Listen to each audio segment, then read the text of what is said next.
The camera in the birdhouse wasn't there yesterday. Hi, and welcome to Reddit Confessions. Today's story might sound like fiction, but I promise you, every strange, twisted moment of it is real, and it all started with 7 words my wife said that I can't unhear. Maybe you should just go find someone else. I did. And now, she's following me. Watching. Whispering her way back into a life she said she didn't want. Let me explain. There's this little birdhouse outside my rental, hanging from the old elm tree. It's one of those wooden, crafty things, the kind you'd expect a retired grandpa to carve during winter. Only I didn't put it there. I noticed it 2 days ago. No birds. Just sitting there, swinging a little in the breeze. I didn't think much of it, until I saw the glint of something behind the opening. It was a lens. A tiny black lens. Someone had hidden a camera in the birdhouse. And I knew exactly who it was. My ex-wife, Fern. You don't forget someone like Fern. Not because she was charming or funny or even all that warm, she wasn't. She had this cold, glassy kind of beauty and a voice like she'd been bored since birth. But she had a way of pulling you in. Like gravity, only crueler. We were married for almost 4 years. The final 6 months were silence, sarcasm, and locked phones. The last thing she said to me before I packed up my clothes and walked out the door was, "Go find someone else. You clearly need more than I'm willing to give." So I did. I didn't run into someone new by accident. I let go. Moved away. Changed numbers. Started wearing colors again. I grew back the parts of myself that had been buried under her indifference. And for a while, I thought I was free. But Fern never liked losing. Especially not to someone she considered weaker. Her word, not mine. It started subtle, emails from fake names, comments under my photos that only she would know how to write.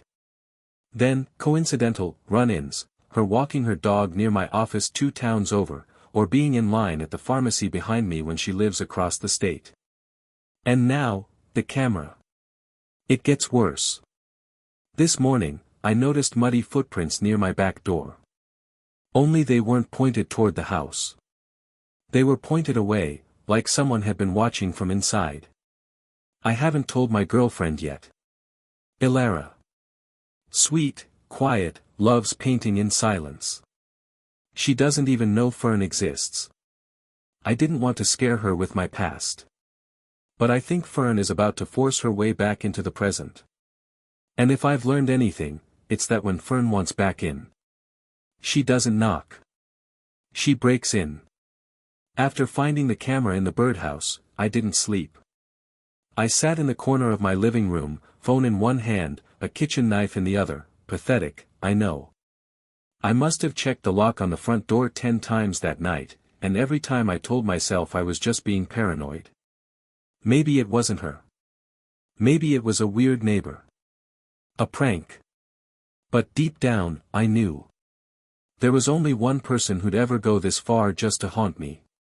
Fern always had a talent for making people feel insane without ever raising her voice. She didn't scream, didn't throw things. Instead, she'd twist stories, tilt your memories, make you question if you were the problem.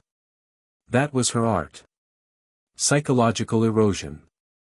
And even now, after everything, it's like she's still painting on the walls of my mind. I took the birdhouse down the next morning. Inside, the camera was wired to a tiny transmitter. I'm not tech-savvy enough to know exactly how it worked, but it wasn't some kid's toy. This was deliberate. Professional, even. I put it in a box and shoved it under my bed. I didn't know what else to do. That evening, I finally got brave enough to mention something to Ilara. I didn't tell her the whole story, just said I thought my ex might be poking around. She looked at me, soft and confused, like I'd just told her I saw a ghost. "Do you want me to stay over tonight?" she asked. I nodded, grateful, but ashamed. Around midnight, we heard tapping. Not on the window this time, on the back door.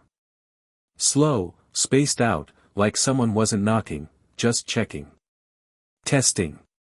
Elara clutched my arm, and I crept to the kitchen with a flashlight. When I turned it on and opened the door, there was nothing. Just wind. But on the step sat a single daisy. And my old wedding ring. I never told anyone I lost that ring. I'd left it on the bathroom sink the night I walked out. Somehow, she had it. Somehow, she'd been in my home, again, before I even realized it. Elara wanted to call the police. I begged her not to. I didn't want Fern to know she was getting to me. That's the thing, with people like her, once you show fear, they never stop. But something else happened the next morning. Elara's tires were slashed. We found a note taped to her windshield. It wasn't a threat, not directly. It just read. He's mine. He always was. He always will be. That was the moment I realized this wasn't just about me anymore. Fern wasn't trying to win me back, she was trying to erase the fact that I ever moved on. I've never been the guy who knew what to do in these situations. I don't have that take charge energy. I freeze. I overthink. I panic in silence. But for the first time in a long time, I knew I had to act. So I went to the last place I thought I'd ever return to, our old apartment. I still had the spare key. I never threw it away. I told myself it was just a habit, but maybe part of me always knew I'd need it again. The place was dark. Empty, at first glance. Same furniture, same stale perfume in the air. But when I opened the bedroom door, I saw something that stopped my heart. The wall, my side of the bed, was covered in photos. Me at the grocery store. Me walking to work. Me on my porch drinking coffee. All taken from a distance. She had been watching me, for months. And there, pinned in the center, was a photo of Elara, with a big red X across her face. I stood in that apartment longer than I should have, frozen in a mix of fear and disbelief. The wall of photographs was more than disturbing, it was obsessive, surgical. Every image of me looked like it had been taken with precision, same angle, same distance, all time-stamped with little yellow sticky notes. Most of them had dates. Some had numbers I didn't recognize. And then, there was Elara. Her photo was newer, glossier, and it had 2 words written under the red X across her face, "She won't last." I wanted to rip the whole thing down, set it on fire, scream into the night, but I didn't. I couldn't. Instead, I backed out slowly, making sure not to touch anything else. I told myself maybe this would be the end of it. Maybe seeing that wall meant I had enough evidence. Maybe I could finally go to the police without sounding like a crazy ex. But something was tugging at me, deep in my gut. A kind of paranoia that wouldn't leave me alone. So before I left, I checked the kitchen. It was spotless. Too spotless. Like someone had just cleaned up after something they didn't want found. I hesitated before opening the freezer. Inside, there were normal things. Ice cube trays, a bag of peas, some frozen meals. But tucked under a layer of frost at the back was a small plastic container, the kind people use for leftovers. It was wrapped in a blue towel. I opened it. And I nearly vomited. Inside was a printed, high-resolution photo of my face. Not smiling. Not candid. I was asleep. From the position, it looked like it had been taken from just outside my bedroom window. The same towel it was wrapped in. That was mine. One I hadn't seen in months, one I thought I'd left at the old apartment when I moved out. That's when it hit me, she had been entering my new place long before I noticed. Long before the birdhouse. Long before the footsteps or the notes. She had been inside, taking things, documenting my life like I was some kind of exhibit. I stumbled out of the apartment, locked the door, and sat in my car with my head against the steering wheel for a solid 10 minutes. I wanted to cry, but my body wouldn't let me. I felt dry. Empty. Like someone had scooped out everything inside me and left just the fear. When I got home, I didn't go inside right away. I drove in circles for over an hour, unsure if I was being followed. I kept checking my mirrors, pulling into random gas stations, pretending to pump gas just to see if the same car passed by. I didn't see anyone. But that meant nothing anymore. Elara was waiting when I finally pulled up. Her eyes were red, she'd been crying. She asked me where I'd been, why I wasn't answering my phone. I didn't know how to tell her.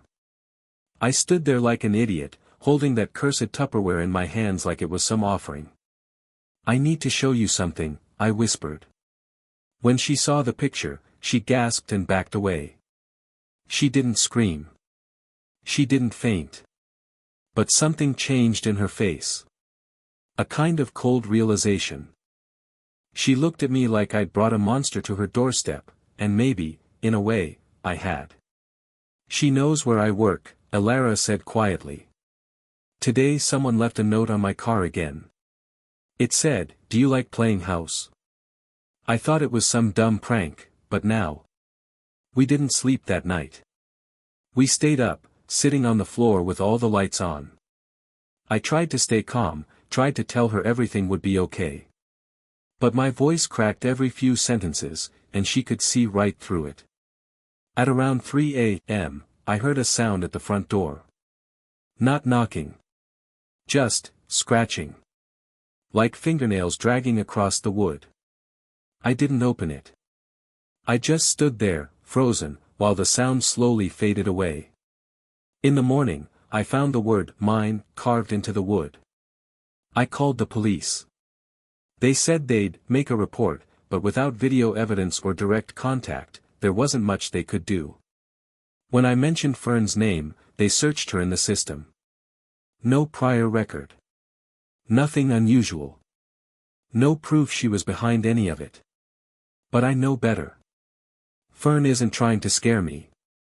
She's trying to erase me, piece by piece. And she's just getting started. I didn't go to work the next day. I didn't even pretend to. I called in, voice shaking, and told my boss something vague about a personal crisis, which wasn't a lie, it just didn't even begin to describe the magnitude of what was unraveling around me. Elara stayed too, though I could feel the distance forming between us. She didn't say it, but I knew what she was thinking. I didn't sign up for this. And honestly, I couldn't blame her. We tried to be normal that day. We made coffee, attempted breakfast, and even watched an old sitcom on low volume, trying to pretend like the last 48 hours hadn't completely shattered whatever sense of safety we once had. But every little creak in the walls, every buzz of the doorbell app, every time a car slowed down in front of the house, we froze. I kept looking at the word "mine" carved into the front door. I didn't cover it. I didn't want to forget what we were up against. Later that afternoon, something compelled me to go back. To Fern's apartment. I know how that sounds. I know I should have never set foot in that place again. But something was unfinished, like a chapter left open, and my gut wouldn't let me ignore it. So I drove there while Elara napped. I didn't tell her. I left a note, which felt ironic considering how many she had left me. Just 2 words, "back soon." The front door was unlocked when I arrived. I hesitated, then pushed it open slowly, half expecting Fern to be standing in the hallway, arms crossed, smiling like she'd been waiting. But no one was there. The apartment was eerily silent. Sunlight streamed in through half-closed blinds, casting harsh, slanted shadows across the floor. The smell hit me again, that same sterile lemon scent. The kind hospitals use. Or mortuaries. I went straight to the bedroom. The wall of photographs had been removed. Every single one. The pins, the string, the labels, gone. It was like it had never been there. My skin prickled. I started filming with my phone, just in case. Then I noticed something I hadn't seen before. A thin door in the corner of the bedroom.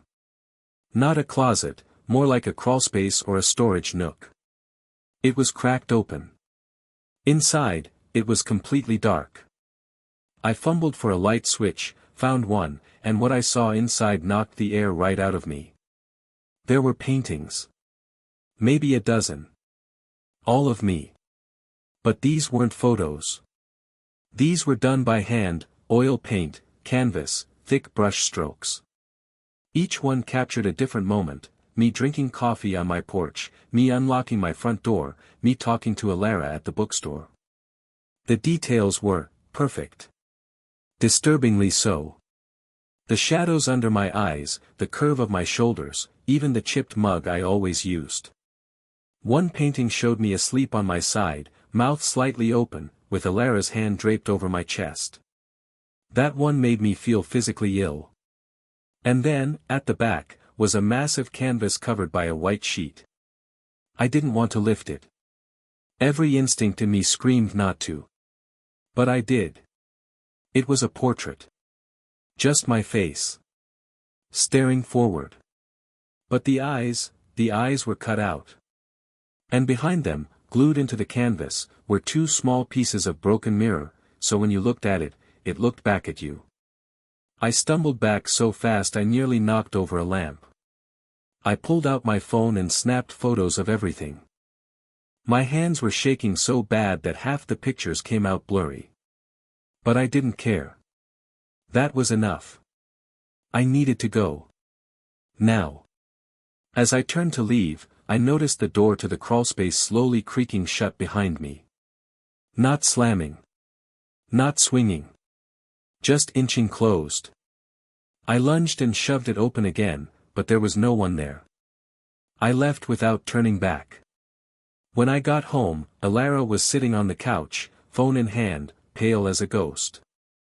She looked up and said, "Did you get my text?" I hadn't. She showed me her phone. It was a screenshot someone had sent her, of me, inside Fern's apartment. Just minutes ago. The photo had clearly been taken through a hidden camera, angled from the top corner of the room. The message attached simply said, "He came back. See? He still belongs to me." Alara didn't say a word after that. She just stood up, walked to the bedroom, and shut the door behind her. And I stood there, wondering if I had just lost everything. Again. Alara didn't speak to me for the rest of the night. She didn't scream, didn't throw accusations, didn't even ask questions. But the silence was worse. Every time I passed by the bedroom door and saw the soft strip of light leaking out from underneath, I felt like I was standing outside a courtroom waiting for a verdict I already knew. I didn't blame her. I had crossed a line. I had gone back into the very heart of the nightmare she was being dragged into, and in doing so, I'd given Fern exactly what she wanted, a reason to twist the story, to poison Alara's trust in me, to make it look like I wanted to be there. But what Alara didn't know, what I couldn't stop thinking about, was the final image I saw before I left Fern's place. Behind the mirror-eyed portrait, carved into the drywall, barely visible in the flickering crawlspace light, were 3 words scratched deep into the plaster. "You're almost ready." I didn't sleep that night. I stayed on the couch, staring out the window with every light on in the house.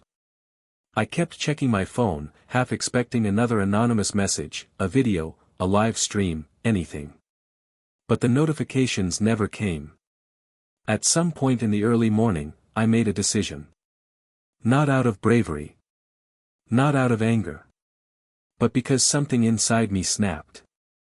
I was done reacting. I needed to understand why Fern was doing this, what she wanted, and how far she was willing to go. There was one place I hadn't searched. The place I had intentionally ignored. The basement.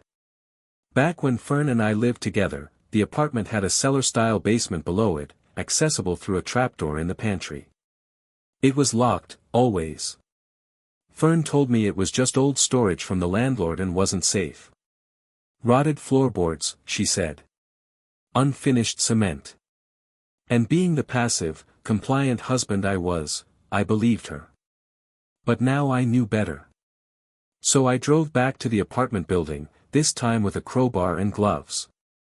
I parked 2 blocks away and walked the rest of the way. I knew I was probably being watched, maybe even filmed, but I didn't care. If she wanted to see me return, then let her. This time, I was watching too. I entered through the back door, still unlocked, and made my way to the pantry. Dust still coated the shelves. The same dented cans, the same broken light bulb overhead. And there it was, the trapdoor. Metal ring handle, partially hidden under a spare rug. I pulled it open. The hinges screamed like something had been sealed for years. Cold air blew up in a sudden gust, smelling of mold and rust and something else I couldn't place, something familiar and wrong. I descended the creaking wooden steps slowly, flashlight in hand. The walls were concrete, rough and unpainted. The floor was dirt in places. The space was much larger than I remembered it being from above, like it extended beyond the footprint of the apartment. And that's when I saw the photos. Hundreds of them. All of me. Printed, pinned, hung with string and labeled with dates, timestamps, and phrases like, "He smiled today," or, "Said her name 3 times," or, "Weekend after rain." They were arranged like data on a science project. In the center of the room was a chair. My old desk chair. The one that had gone missing during our move and Fern claimed she'd thrown away. It was bolted to the floor. Above it, a light bulb that clicked on by itself when I stepped closer. And beside it, was something I still don't understand. A mannequin. My height, my build. Wearing my clothes. A replica of my old hoodie, my watch, even the sneakers I donated 2 years ago. Its face was covered with a sheet of paper, taped crudely across the front. When I got close enough, I could make out what was written on it, in Fern's tight, elegant handwriting. "He's still inside. I just have to get the rest of the world out." I stumbled back. My heart was pounding so hard I thought I might faint. That's when I heard footsteps. Not above me, but behind me. I turned, expecting to see Fern. But there was no one. Just the sound of a door quietly locking shut upstairs. I sprinted back to the stairs, 2 at a time, nearly slipping as I climbed. I shoved at the trapdoor, locked. From above. Panic took over. I banged and screamed, slamming my fists against the wood, yelling until my throat was raw. But no one answered. I was trapped. Down there with her obsession, her documentation, her delusion. And somewhere up above, she was deciding what came next. There is something deeply terrifying about being underground, alone, in silence that hums louder than any scream. I don't know how long I sat at the base of those stairs after realizing I was locked in. Minutes? An hour? Time dissolved. The only thing that kept me from completely losing it was the low, pulsing thought that if I panicked now, I'd never get out. I had to stay clear. Had to find another way. I started exploring the rest of the space. There was a rusted pipe running along the ceiling, and on one end of the far wall was a large, metal shelving unit. It was filled with boxes, plastic containers, and several locked cases. But one of the drawers was slightly ajar, like someone had rushed to close it and failed. Inside were dozens of cassette tapes, all carefully labeled with strange codes, letters, numbers, and occasionally my name. Some were recent. Dated within the last week. There was a small tape player beside the shelf. I pressed play on the nearest tape and listened. And what I heard chilled me to my core. It was me. Speaking. Rambling. Talking to Alara. Laughing. Crying. Whispering in my sleep. I couldn't figure out where the audio had come from, it sounded so intimate. Not like it had been recorded from a distance. It was as if she had been inside the house, within inches. I skipped to another tape. Alara. Her voice. Reading a book aloud. Singing softly in the shower. Talking on the phone with her mom about her job. Her privacy violated in ways I hadn't even begun to imagine. Another tape. Arguing. Her saying, "You're scaring me, Dorian." Me saying, "I'm trying to protect you." And then, dead silence. I don't remember ever saying that. Not like that. I played more. Hundreds of hours of us, strung together, cut and reassembled like some sort of audio collage. Our lives stitched into a narrative I didn't recognize. In one of them, Alara was screaming my name, but it wasn't me who was responding. It was Fern, mimicking my voice. Some of the tapes were marked with red stickers. I picked one. Pressed play. It was Fern. Breathing heavily. Whispering. Speaking to someone, or something, in the room with her. Her voice was unstable, rising and falling like waves. "He doesn't even see it yet," she said. "He thinks he left. But I've been here. Inside the echoes. Inside the spaces between words. He belongs to me. And she's a scratch on glass. I will wipe her away." I dropped the tape player. It hit the concrete and split into pieces. The sound garbled and cut out. I stumbled backward and noticed, behind a tarp near the edge of the basement, another door. Smaller, wooden, with heavy black hinges. A crawlspace within a crawlspace. The air was colder near it, like something was leaking out from behind. I opened it. Inside was a mattress. Thin. Soiled. Surrounded by candles that had long since melted into pools of wax on the floor. The walls were covered in charcoal drawings. Dozens of them. Every one of them was me, twisted, misshapen, eyes scratched out, mouth wide open in a silent scream. Some had writing around the edges. Words like mine, hollow, erase, become. And there, in the center, taped to the floor, was a list. A literal list. Titled, Sever Points. Isolate. Replace. Erase support. Rewrite past. Claim vessel. Silence resistance. Final integration. The last two were circled in red. I stared at it, trembling, the air thick and dry in my lungs. It wasn't just obsession. It was ritualistic. This was a blueprint for something darker, something psychological, or worse. Suddenly, I heard movement above me. Not footsteps, dragging. Something heavy being pulled across the floor. Then a sound I will never forget, the distinct click of a camcorder turning on. I scrambled out of the crawlspace, blood roaring in my ears. I ran to the center of the basement and screamed up at the ceiling, "What do you want?" And from somewhere above, faint but clear, her voice responded. "I just want to finish what we started."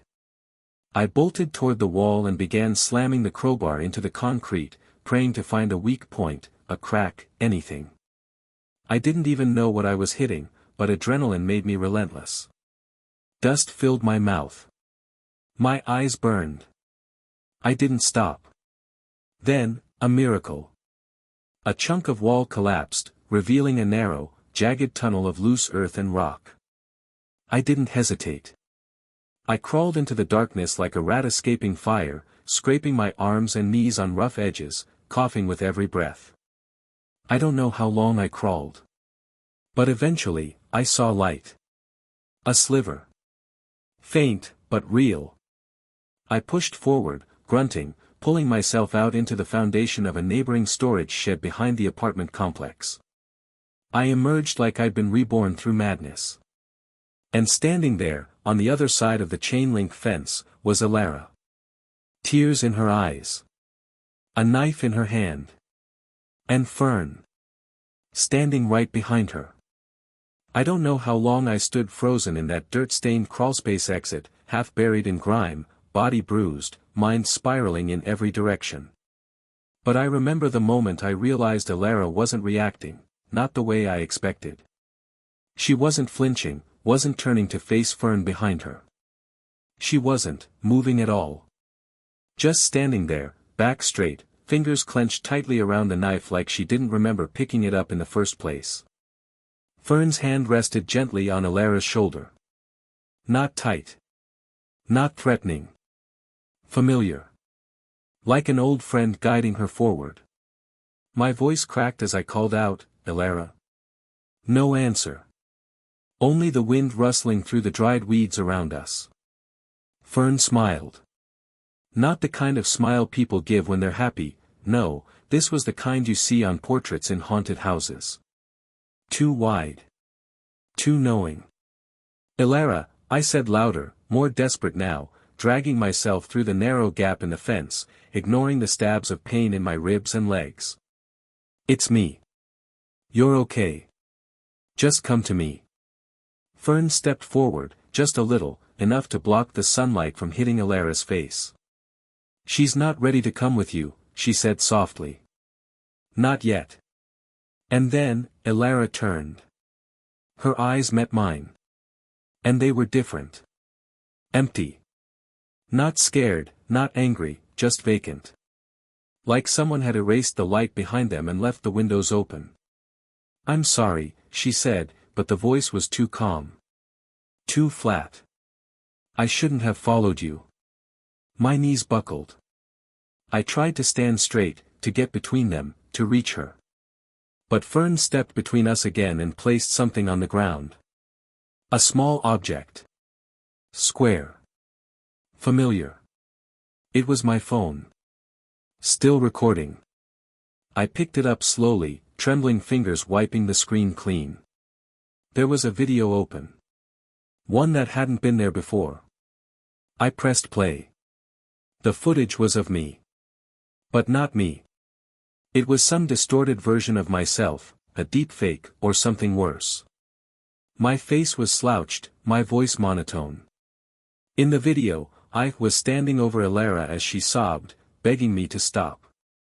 Words echoed from the speaker, "No one will believe you. He belongs to me." I dropped the phone like it had burned me. "This is fake," I breathed, shaking my head at Alara, trying to reach whatever part of her was still listening. "It's not real. That never happened. She's manipulating you, just like she did to me."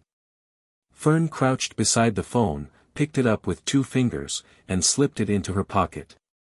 "She doesn't need to believe you," she whispered. "She only needs to doubt herself." The words sank like ice into my lungs. Fern had never needed knives or fists. Her weapons were always made of suggestion, implication, silence between sentences. And now, she had planted seeds in Alara's mind the same way she once had in mine, only this time, she wasn't just dismantling a relationship. She was erasing me. I rushed forward. My shoulder slammed into Fern's side and sent her staggering back, but she didn't fall. She didn't even curse. She just watched, amused, as I grabbed Alara by the shoulders, trying to shake her out of the trance. "Alara, listen to me, look at me. Remember the lake? The bookstore? You said I was your safe place." Her lips trembled.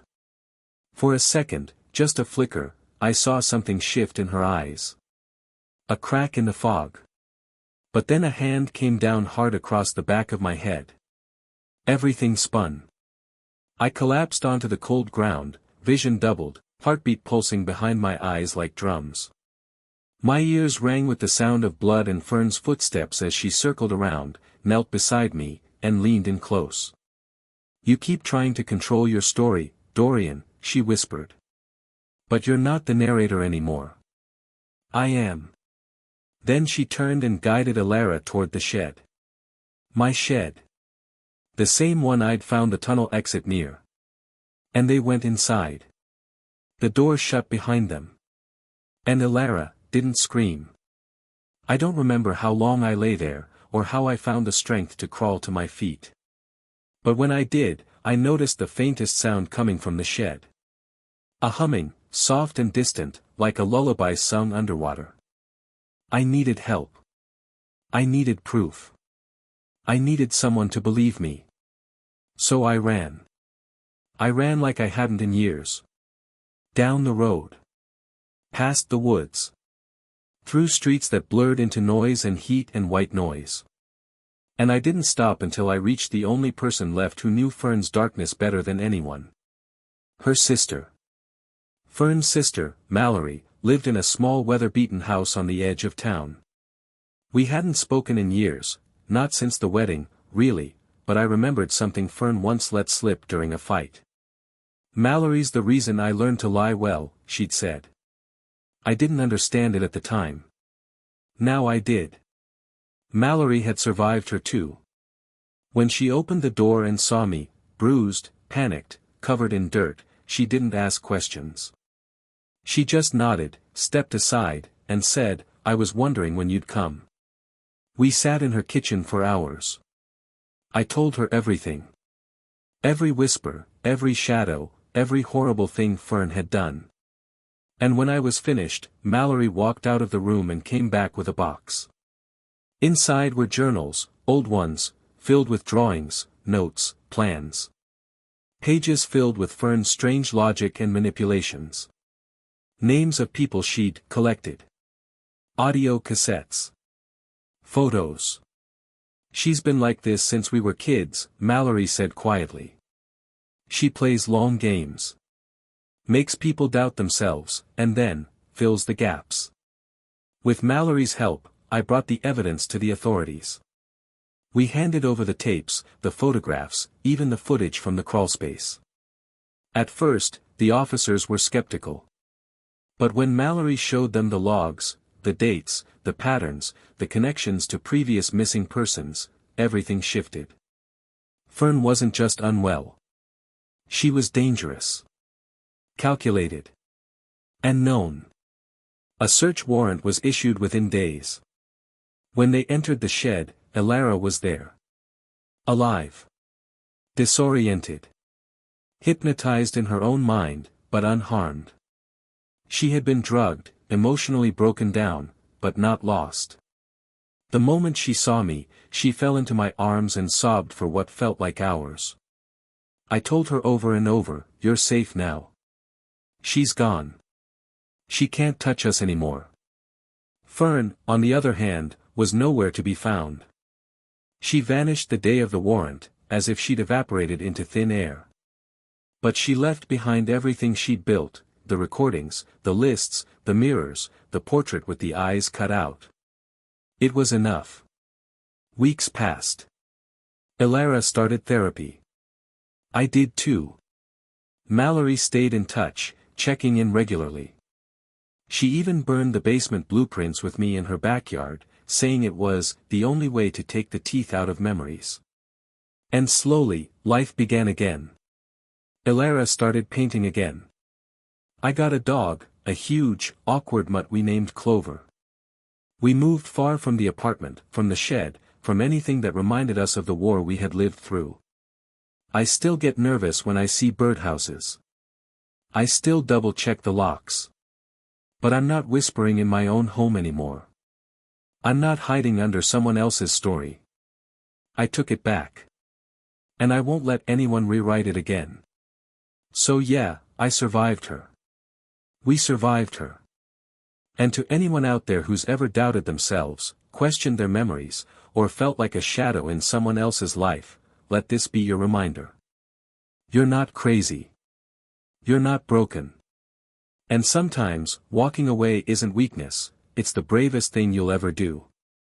Thanks for watching this episode of Reddit Confessions. If this story shocked you as much as it did us, let us know in the comments below, what moment stuck with you the most. Have you ever seen someone twist reality like Fern did? Don't forget to like, subscribe, and share if you want more gripping real-life stories every week. Until next time, stay safe, and trust your instincts.